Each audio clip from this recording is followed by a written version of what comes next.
오늘 말씀 같이 나눌 때에 보내심을 받은 자로 살라라는 제목으로 함께 하겠습니다.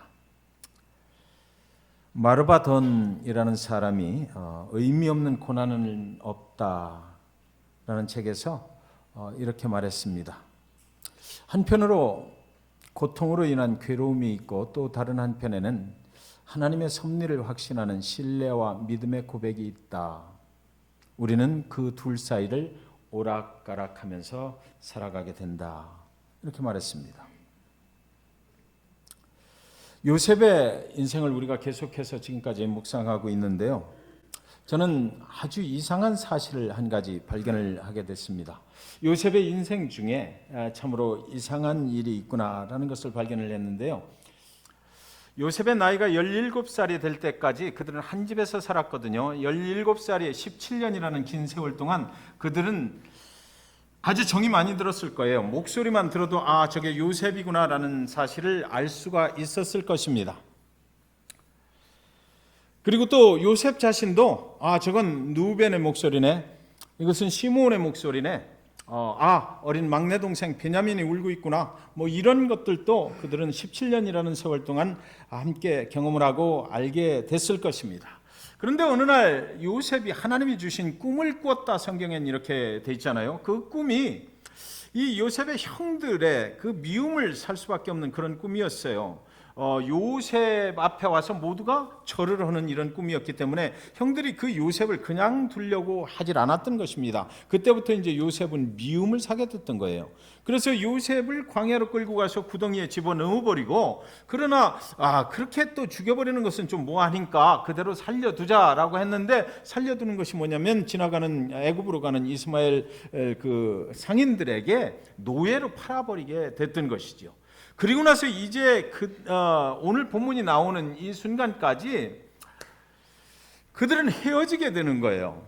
그래서 다시 만날 수 없을 정도로 아주 정말 그것을 기대하기가 어려울 정도로 이들은 서로 헤어지는 그런 삶을, 불행한 삶을 살아갈 수밖에 없게 되었던 것이죠. 지난 22년 동안 요셉은 그 형들을 만날 수 있을 것이다라고 절대로 기대할 수도 없었고요. 그리고 또 그 형들도, 그 가족들도 이미 요셉은 짐승에게 물려서 죽은 줄 알고 있었지, 그 요셉이 살아있을 것이라고는 상상도 할 수가 없었던 것입니다. 그런데 성경은 기록하기를 뭐라고 그랬냐면, 요셉이 살아서 그 애굽의 국무총리가 됐다. 그리고 온 땅에 기근이 임했다. 그래서 이 형들이 어디로 갑니까?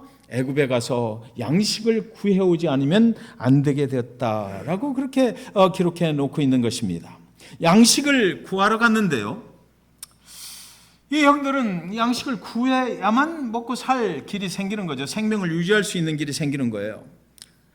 아주 처량한 신세가 돼서 애굽에 내려갔더니 거기 국무총리라는 사람이 식량 관리를 하는 것입니다.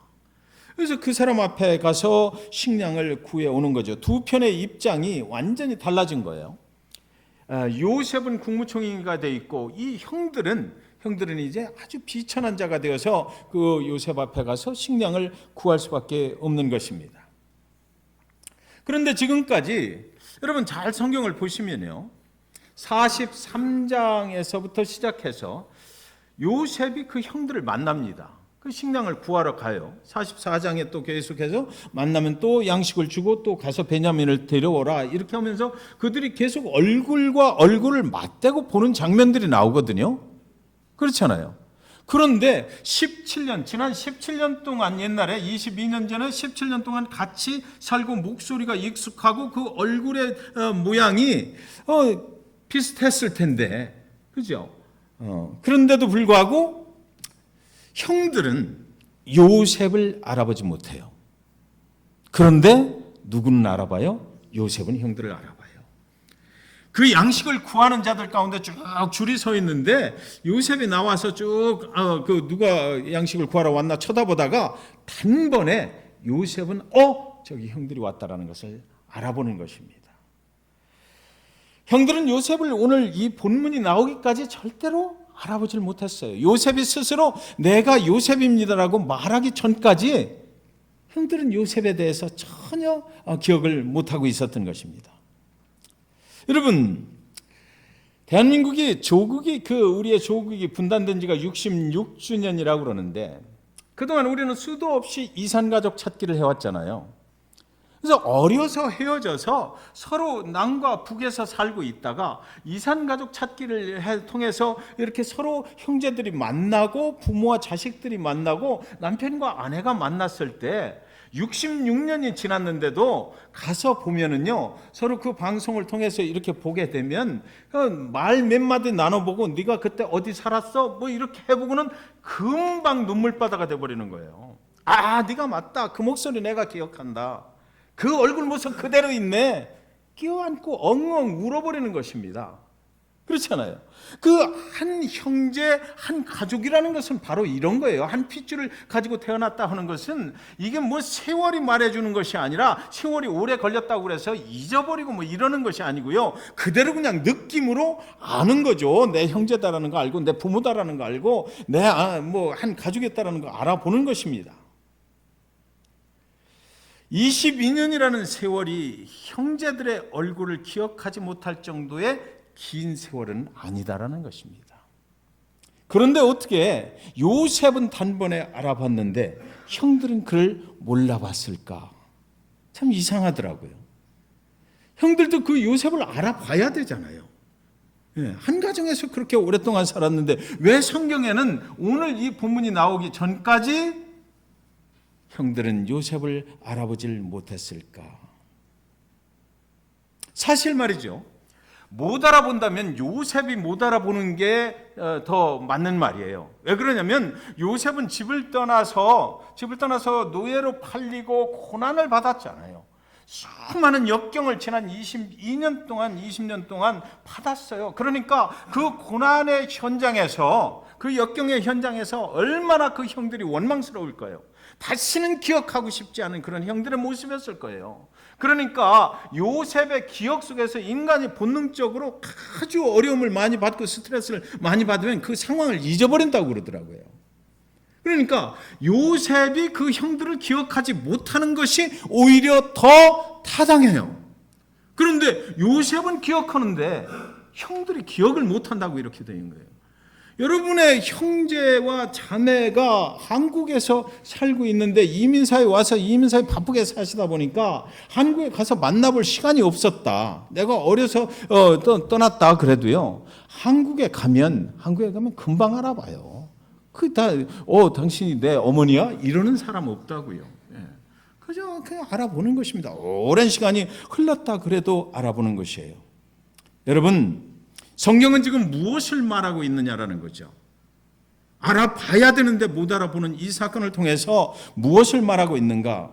여러분, 상처를 준 사람은 기억하지 못해도요, 상처를 받은 사람은 기억해요. 상처를 준 사람은 내가 누구한테 상처를 줬다라는 걸 시간이 가면은 잘 몰라요. 잊어버려요. 상처를 준지도 몰라요. 그러나 상처를 받은 그 사람은 평생을 기억하는 것입니다. 절대로 잊어버릴 수가 없어요. 그 형들이 자기가 그 광야에서 채색 옷 그것을 다 찢어버리고 그리고 나서 빨개 벗겨서 구덩이에 넣고 밖에 앉아서 음식을 먹으면서 킥킥대고 있었던 그 형들의 얼굴, 자기가 노예로 이스마엘 상인들에게 잡혀갈 때 팔아버리고 나서 그리고 나서 그 17살에 그 요셉이 형들한테 얼마나 손짓을 했겠어요. 형아 왜 그래? 나 좀 구해줘. 내가 잘못한 게 뭐가 있다고 그래.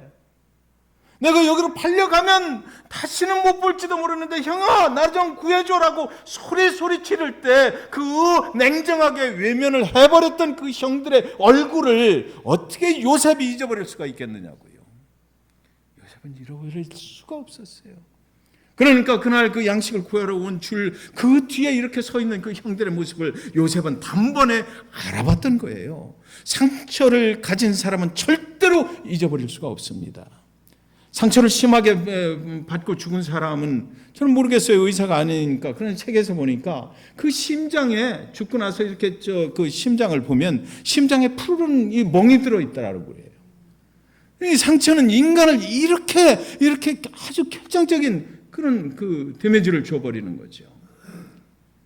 여러분, 서로 상처를 주고받는다는 것은 바로 이런 의미가 있는 거예요. 받은 사람은 끝까지 기억을 하게 되는 것입니다. 이것이 상처예요. 저는 요셉이 형들에게 분노할 줄 알았어요. 그렇잖아요. 이제 분노해야 되죠. 형들을 만났으니까. 다 만났어요. 그렇다면 그동안 자신이 어떻게 살아왔는지를 아주 분노하면서 원망스럽게 이 얘기를 해야 되거든요. 요셉은 형들, 당신들 때문에 내 인생이 이렇게 망가졌다. 당신들 때문에 정말 나는 정말 편하게 살 수 있었는데도 불구하고 이런 고난과 역경을 겪으면서 살았다. 이것이 당연한 것 아니냐고요. 요셉이 지난 22년을 살아오면서 얼마나 힘들었을까요? 하루도 울지 않고 산 날이 없을 것 같아요. 이스마엘 상인들 노예로 팔려갈 때 형들을 바라보면서 얼마나 울었을까요? 그렇게 구원해달라고 소리를 질렀는데도 본 척도 하지 않았던 그 형들의 그날 그 잔인하고 냉혹했던 그 모습을 요셉이 어찌 잊을 수가 있었겠어요. 보디발의 집에 들어가서 아무리 보디발의 집이 좋아도요, 그곳에 자기 신분은 노예예요, 종이에요. 거기서 뭐 그 가정의 총무일을 맡겨줬다고 그래서 그 인생이 확 핀 겁니까? 보디발의 아내가 그렇게 아름다운 여인이라고 그래서 그 여인이 당신의 아내가 될 수가 있어요? 아니에요. 여러분 생각해 보세요. 보디발은 그 바로 왕의 경호대장의 집이었거든요. 그러니까 얼마나 잘 살았겠느냐고요. 거기에는 그 요셉 말고도 그 시중을 드는 종들이 많이 살고 있었을 거예요. 거기서 그 종들을 관리하는 그런 위치에 가장 총무가 됐던 요셉이 어느 날 보니까 보디발의 가족들이 싹 모여서 창가에, 밖에는 여기 플로리다를 말씀드리면 밖에 저 해변이 보이는 그곳에 저녁 식탁을 차려놓고 다 요셉이 시중을 들어준 거죠. 그러고 나서 그 가족들이 모여서 아름다운 저녁 식사를 즐기고 있는 거예요. 그때 한번 생각해 보세요. 아, 가족. 나에게는 가족이 없네. 나는 천한 신분의 이 노예로 이 땅의 낯선 곳에 와서 살고 있네. 그가 아무리 가정 총무가 됐다고 그래도 아무 소용없는 거예요. 자기 가족과 함께 있을 때 그게 좋은 것이지. 요셉은 뒤돌아서서 울지 않았을까요? 그 집에서 수도 없이 울었을 것 같아요. 그런데 그렇게 믿고 지냈던 그 보디발의 아내가 어느 날 당신을 요구를 하더니 그거 거절해버리니까 또 억울하게 누명을 씌워서 감옥에 집어넣잖아요. 감옥에 집어넣는데 그 감옥에서 누구를 만납니까? 바로를 섬기던 술관원과 떡관원을 만나요. 바로의 한국으로 말하면 청와대에서 근무하던 사람들을 만난 거죠. 거기서. 그래서 그들을 섬기는 것입니다. 그런데 그들을 섬긴다고 해서 그 인생이 뭐 핀 거예요? 아니잖아요. 그들이 화려했던 이야기를 했을 거예요. 그러나 요셉하고는 전혀 관계없는 얘기죠. 그들의 시중만 들어줄 뿐이에요. 그때 요셉은 누가 생각났을까? 나에게도 가족들이 좀 같이 있었으면 좋았을 텐데 이런 생각하지 않았을까요? 나에게도 누군가 나를 위로해 줄 사람이 있었으면 좋을 텐데. 그래서 순간순간 그런 눈물을 닦으면서 살아야만 했을 것 같아요. 그러다가 이 술관원이 살아나갈 때에 복직이 될 때 자기 자신을 좀 기억을 해달라고 그렇게 부탁을 했는데 이 술관원이 나가서 아무 소식이 없는 거예요. 여러분, 그 대목이 정말 우리의 가슴을 찡하게 하는 거죠. 요셉은 존재감이 없는 사람으로 살았다는 것입니다.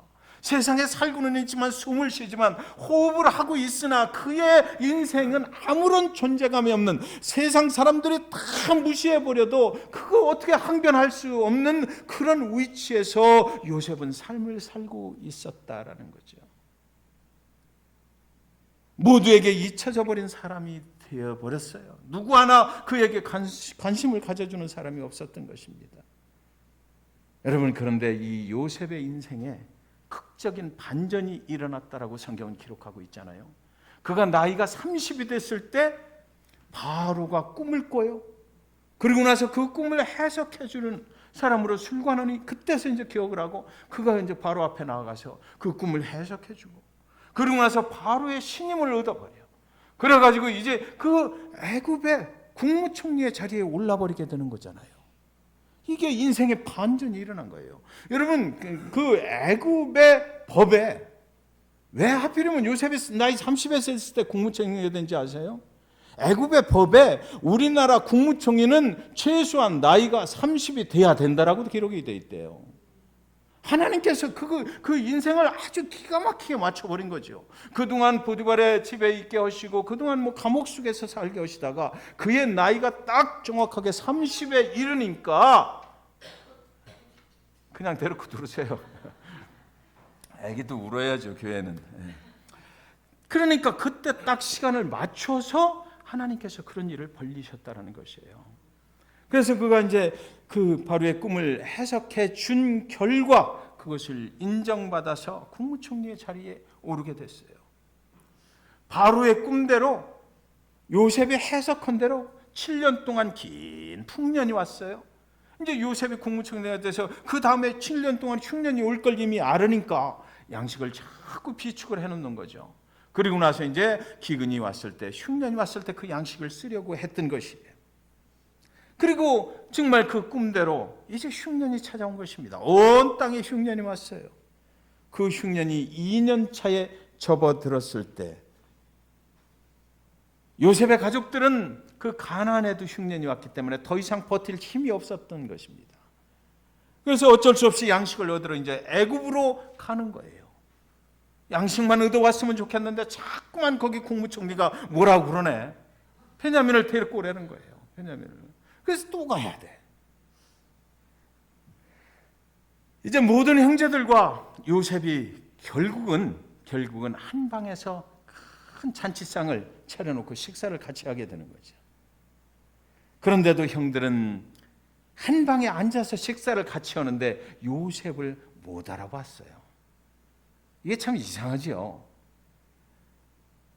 요셉의 입장에서는 지금 요셉은 복수를 할 수 있는 절호의 찬스를 만난 것이에요. 이제 형들을 원망하며 분노를 터뜨릴 순간이 온 것입니다. 그런데 요셉의 인생에 또 한 번의 반전이 여기서 일어나요. 요셉은 소리를 지르며 대성통곡을 해버립니다. 얼마나 크게 울었던지 그 소리가 궁중에 크게 울려 퍼졌다라고 성경은 기록하고 있는데요. 45장 1절 2절이 그 말씀입니다. 요셉이 시중하는 자들 앞에서 그 정을 억제하지 못하여 소리질러 모든 사람을 자기에게서 물러가라 하고 그 형제들에게 자기를 알리니 그때 그와 함께한 다른 사람이 없었더라. 요셉이 큰 소리로 우니 애굽 사람에게 들리며 바로의 궁중에 들리더라. 여러분, 참 성경은 기가 막혀요. 아니, 지금 요셉이 시종하는 자들 앞에서 그 분노를 참지 못해서, 그 원망을 참지 못해서 더 이상 참을 수가 없어서 그 형들의 얼굴에다가 침을 뱉어버리고 그걸 억제할 수 없어서 그 분노를 터뜨리며 대성통곡했다. 이렇게 돼야 맞잖아요. 네, 그렇잖아요. 그런데 성경은 뭐라고 되어 있어요? 그 정을 억제하지 못해서 소리 지르고 울었다라고 되어 있는 거예요. 네. 이것이 성경이에요. 이것이 구원이라는 것이고 이것이 복음이라는 것이죠. 네. 내가 요셉입니다라고 형들에게 말했을 때 형들은 얼마나 놀랐을까요? 까마득하게 죽은 줄만 알고 있었던 그 요셉, 어딘가 가버려서 아주 비천한 인생으로 살아 있을지 했던 그 요셉이 지금 당신들을 살릴 수 있는 양식을 나눠주고 지금 커나한 이 식탁을 차려준 그 사람이라니. 도저히 믿을 수 없는 사건이 벌어진 것이에요. 요셉이 분노해야 됩니다. 저주하는 말을 써야 돼요. 쏟아내야 돼요. 형들을 원망하는 그런 언어들을 막 쏟아내야 되는 거 아니냐고요. 그런데 요셉은 분노하지 않았다라고 여기 되어 있거든요.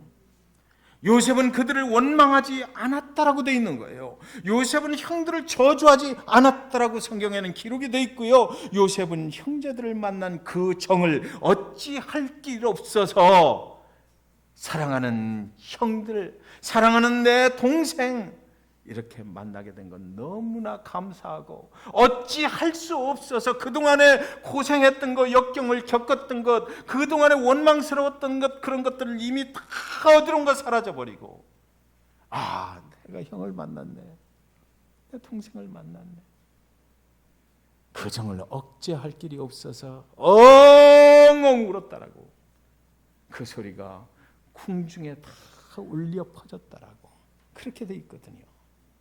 그 순간 요셉의 머릿속에는 22년 전 그 가나안 땅에서 살고 있었던 시절에 꾸었던 그의 꿈이 생각이 났을 것 같아요.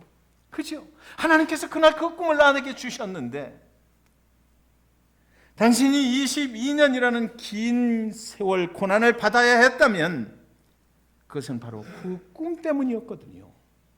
그런데 어떻게 됐어요? 그 꿈이 지금 이루어진 거예요. 그 꿈이 이루어진 거예요. 형들이 자신을 구덩이에 밀어놓고 노예로 팔아버렸던 것은 바로 자신이 꾼 그 꿈 때문이었거든요. 그리고 그 꿈이 이루어진 것을 그들 모두가 지금 함께 보고 있는 거예요. 형들도 그때 그 꿈이 지금 이루어졌구나. 그것은 인간의 일이 아니라 뭐라고요? 하나님의 섭리였다는 것입니다. 하나님이 그 꿈을 주셨고 그 꿈을 이루어 주셨어요. 그런데 중요한 것은 하나님이 꿈을 이루실 때 원망하고 저주하라고 주시는 것이 아니고, 하나님이 우리에게 꿈을 주실 때, 비전을 주실 때는 그 꿈을 이루어 주시는 분이 하나님이신 것은 물론이거니와 그 꿈을 통해서 무엇이 이루어진다고요? 구원이 이루어진다는 것입니다. 생명을 얻게 하려고 그 꿈을 주셨다라는 거예요. 지난 시간 동안 요셉은 아무리 믿음이 좋고 아무리 하나님이 그와 함께 하셨고요, 아무리 인내심이 좋은 사람이라 할지라도 여러분 한번 생각해 보십시오. 여러분 자신이 요셉이라면 아무리 그가 하나님 안에서 형통한 삶을 살고 있었다고 하더라도요, 고생스럽고 힘들었던 것은 사실이잖아요. 얼마나 형들이 미웠겠느냐고요. 그도 인간인데 저와 여러분과 같은 인간이라면 만나기만 해봐라, 내가 복수를 단단히 하려 했을 것이다 라는 생각을 할 것이다 라고 생각했을 것 같아요. 그런데 사랑하는 여러분, 지금 형들을 만난 이 시간은 요셉이 하나님의 섭리를 깨닫는 그런 시간이 되어버렸어요. 복수를 하고 또 원망의 소리를 쏟아내는 그런 시간이 아니라 형들의 얼굴을 딱 마주치는 순간, 그들이 다 함께 모여있는 순간, 그 과거에 원망스러웠고 정말 만나면 내가 어떻게 해보고 싶었던 그런 생각들은 싹 가셔버리고, 우리가 한 가족이구나, 형들이여 그동안 보고 싶었습니다라는 거 아니겠습니까? 모든 것은 끝나버렸어요.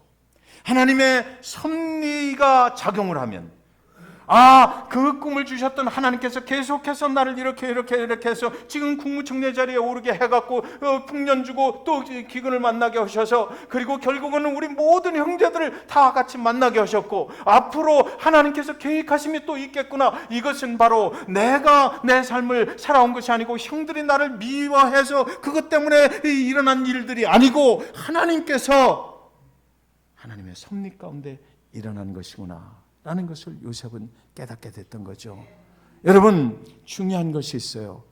우리의 삶을 하나님의 섭리 가운데서 해석을 하게 될 때 저주, 원망, 불평이 축복으로 바뀐다는 사실을 믿으시기 바랍니다. 우리는 믿는 자들이에요. 하나님께서 우리를 선한 길로 인도하시는 것입니다. 오늘 하루 역경이 있어요. 오늘 하루 좀 살기가 힘드셔요. 그러나 그 힘들고 역경과 고난을 갖다가 내 것으로 내가 해석해버리면 아무 의미가 없어요. 그러나 하나님의 관점에서 해석을 하고 하나님의 섭리 가운데서 그것이 해석될 때에 그 고난과 역경은 축복으로 해석이 된다라는 것입니다. 하나님의 섭리를 깨닫고 요셉의 마음속에 그랬었구나.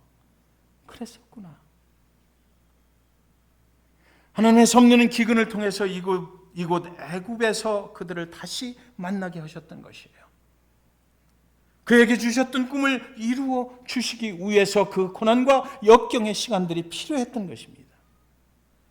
이 모든 것들이 하나님의 섭리였구나라는 것을 깨닫는 순간에 저주와 원망과 분노가 이제 축복으로 변해버린 거예요.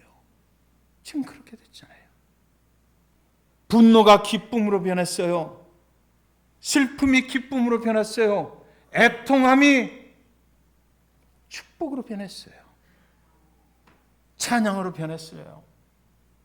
저는 사랑하는 잭슨빌 중앙교회 성도님들이 하나님의 섭리 가운데 오늘의 삶을 해석하시기를 주님의 이름으로 축원드립니다. 저주가 축복으로 바뀌는 인생을 살아가실 수 있기를 정말 주님의 이름으로 축원드립니다. 캘리포니아의 옐로우스톤에 가면 그 옐로우스톤 발개에 아주 이상한 소나무가 하나 있다라고 그래요. 하나가 아니고요, 여러 개가 있는데 그 소나무들의 이름은 라지폴이라는 이름을 가지고 있습니다. 이 소나무의 솔방울은 너무나 단단해서 벌어지질 않는 것입니다. 일반 솔방울들은 이렇게 연글고 그리고 또 떨어지고, 그리고 떨어지는 순간에 땅에서 이렇게 껍질이 열리게 돼 있는데 이 솔방울은 열리지를 않는 것이에요. 그 솔방울들은 정말로 아주 뜨거운 열을 쪼여주면 그 솔방울의 껍질이 열린다고 그래요. 그런데 이 하나님께서 이 라지폴이라는 소나무의 솔방울을 만든 이유가 있다는 거죠. 옐로우스톤 발개에 만약에 큰 불이 나게 된다면 모든 나무들은 다 그 순간 타서 없어져 버릴 것이라는 거예요. 그런데 여러분, 동시에 그 큰 불이 나게 되면 뜨거운 열이 발생이 되잖아요. 그래서 이 라지폴의 그 솔방울의 그 껍질들이 그 순간 다 다른 나무들이 다 죽는 순간에 열린다라는 것이에요. 옐로우스톤 파괴의 큰 고난과 역경이 올 때에 동시에 하나님의 섭리는 이 라지폴의 솔방울들의 그 껍질을 열어서 새로운 나무들이 그곳에서 자라날 수 있도록 씨를 그곳에 뿌려준다는 것입니다. 여러분, 이것을 갖다가 우리는 하나님의 섭리라고 그러는 것이죠. 새로운 생명을 하나님께서 만들어내는 것이에요. 다 없어지는 그곳에 고난과 역경이 여러분의 인생 가운데 임한다 할지라도 하나님은 그 고난과 역경 속에서 새로운 삶의 길로 우리를 연결을 해 주신다는 것입니다. 그래서 우리는 요셉의 받았던 그 고난과 역경이 하나님의 섭리로 해석되면 저주가 축복이 된다라고 말할 수 있는 것이지요. 45장 5절에 아주 유명한 말씀이 있습니다. 당신들이 나를 이곳에 팔았다고 해서 근심하지 마소서, 한탄하지 마소서. 하나님이 생명을 구원하시려고 나를 당신들보다 먼저 보내셨나이다 그랬어요. 여러분, 우리의 인생의 길이 하나님의 섭리 안에 있다는 것을 깨닫는 순간 우리는 서로가 축복할 수 있게 돼요. 하나님의 섭리 안에서 우리는 하나님이 우리의 인생을 인도하신다라는 것을 깨닫는 순간에 우리는 서로를 축복할 수 있게 되는 것이에요. 그래서 요셉은 그 구원이라는 단어를 여기서 사용을 하고 있는 것입니다. 하나님이 생명을 구원하시려고. 하나님의 섭리는 구원의 섭리예요.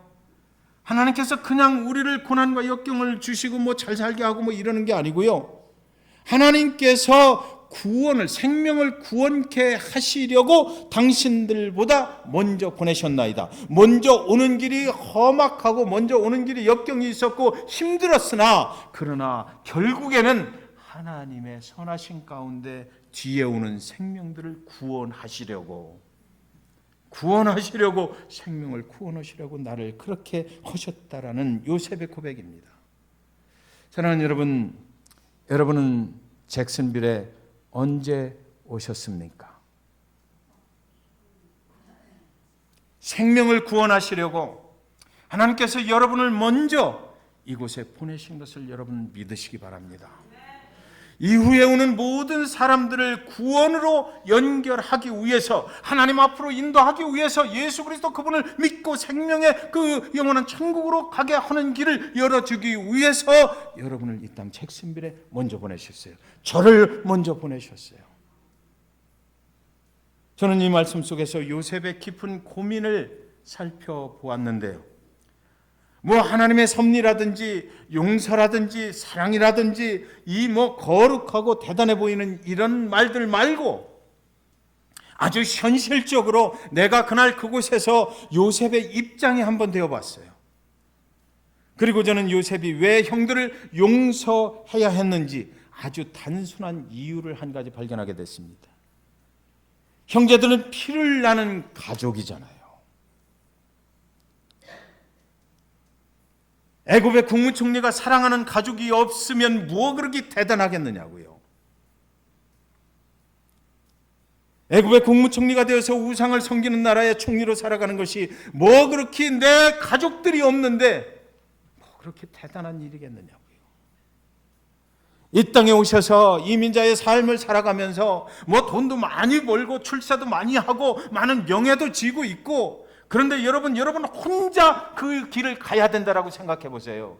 여러분을 인정해 줄 사람 없어요. 여러분과 같은 문화권에서 자란 사람도 없고요. 여러분의 가족들도 없고 나 혼자 그렇게 살아간다라고 한번 생각해 보세요. 뭐 그렇게 그것이 행복하고 뭐 그렇게 그것이 축복스러운 일이 되겠느냐고요.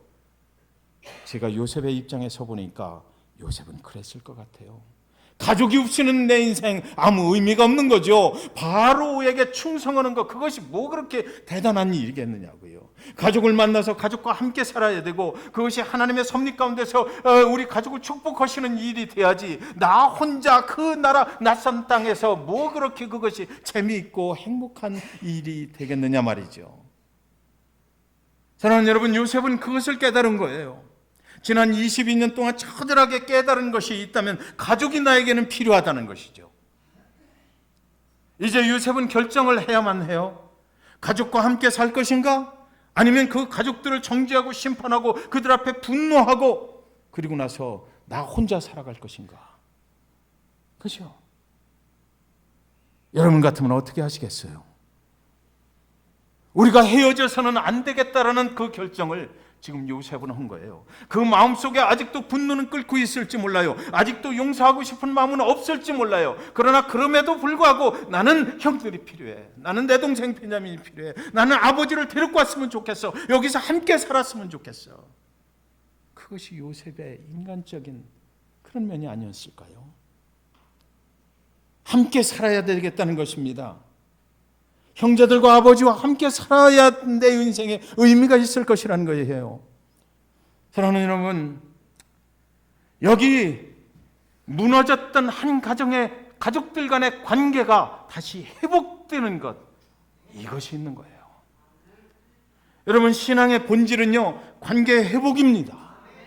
신앙은, 우리가 신앙생활을 해야 되는 모든 이유는 신앙의 본질, 그것을 찾기 위한 것인데, 그것 중에서 가장 중요한 것은 하나님과의 단절되었던, 죄악 때문에 단절되었던 그 관계가 회복되는 것은 물론이거니와 두 번째 계명, 네 이웃과의 관계도 회복되는 것이에요. 그렇죠? 신앙의 본질은요, 또 죄로부터 자유를 얻는 것이에요. 요셉이 만약에 여기서 분노하고 원망하고 그 형제들을 다시 돌려보내고 자기와 헤어져 버린다면 요셉은 편했겠어요? 요셉은 그 정죄하고 심판하는 죄를, 용서하지 못하는 죄를 품고 살아야 되잖아요. 그러니까 오늘 요셉이 당신들이 나를 해하려 하였으나 그것은 하나님께서 나를 먼저 보내서 당신들을 구원하게 하려는 그 하나님의 섭리가 있었다라고 고백할 수밖에 없는 것은 요셉 자신이 그 죄로부터 편안해지기 위해서요, 자유를 얻기 위해서요. 그들을 용서함으로 나는 이제 모든 내가 품고 있었던 그 죄악된 마음으로부터 나는 자유했네, 그것을 하기 위한 거예요. 그것을 품고 살 수가 없었던 것이죠. 여러분, 척수인들 목사님이 어느 날 그 신학생들을 가리키는 그 사무실에 문을 열고 저녁에 들어갔어요. 아주 그 사무실 안이 굉장히 조용했습니다. 그날 밖에는 그 캘리포니아에 있는 그런 곳이었는데 밖에는 무겁고 우중충한 아주 전형적인 그런 캘리포니아의 날씨였습니다. 사무실 앞에서 주머니 속에 들어있는 그 열쇠를 만지작거리면서 오늘 있었던 일 생각해보고 또 내일 해야 될 일을 생각해보고 그랬더니 갑자기 마음이 급해지는 것입니다. 할 일이 많네. 그래서 문을 따고 들어갔어요. 근데 그 사무실의 구조가 저쪽에 끝에 스위치가 있는 것입니다. 그래서 이분이 깜깜한 밤중에 지금 거기를 들어간 거거든요. 그래서 이제 스위치를 찾아서 더듬더듬 거리면서 가고 있는데 자기 책상이 여기 있는 것입니다. 근데 가다 보니까 깜짝 놀랐어요. 그 어둠침침한 그 어둠 속에 자기 책상 위에 관이 하나 딱 놓여 있는 거예요. 그리고 나서 그 위에 가만히 가서 살펴보니까 살금살금 가서 보니까 국화 몇 송이들이 이렇게 있고 조화가 들어와 있는 거죠. 그리고 나서 거기에 영정 사진이 하나 딱 있는데 자기 영정 사진이 거기 있는 것입니다.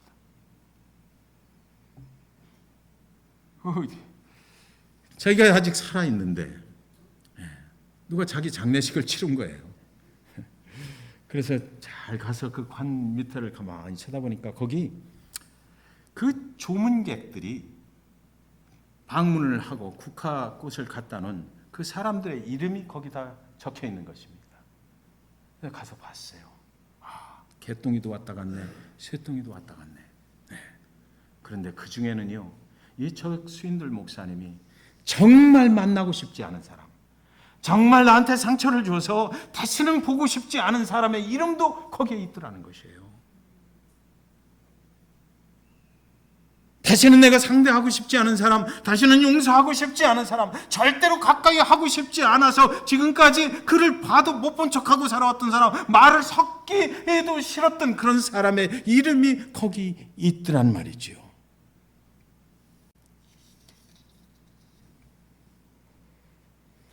그래서 정신을 차리기까지 한 5분 정도의 시간이 지나고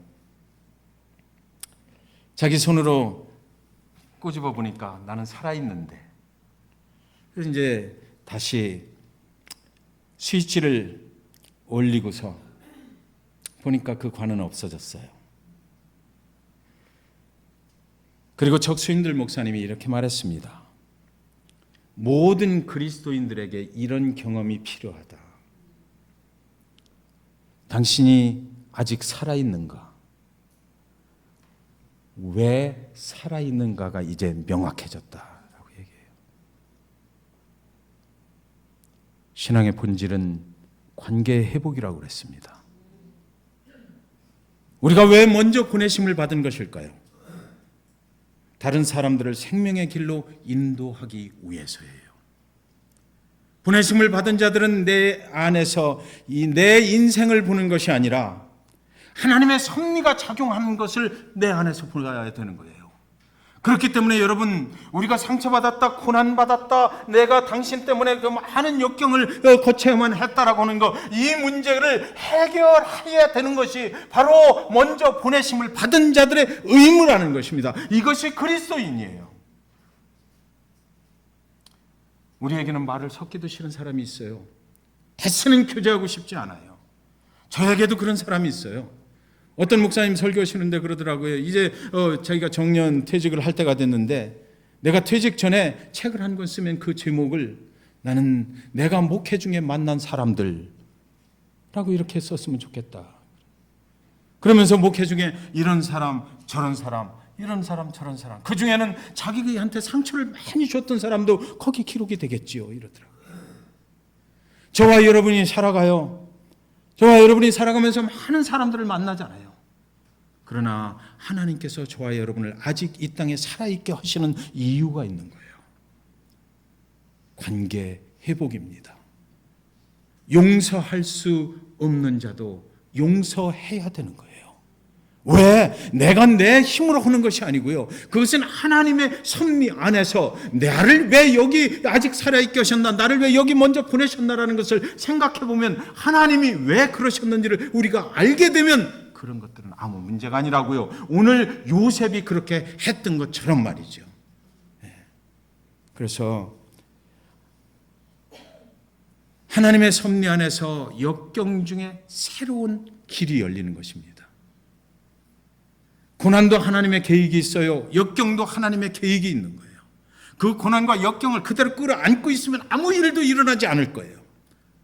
그러나 그것을 하나님의 섭리 안에서 해석해 보시면 그 고난과 역경 뒤에 하나님께서 열어주시는 구원의 길이 있는 것입니다. 여러분 모두가, 저와 여러분 모두가요, 이런 축복된 길을 가실 수 있기를 주님의 이름으로 간절히 축원드립니다. 기도하겠습니다.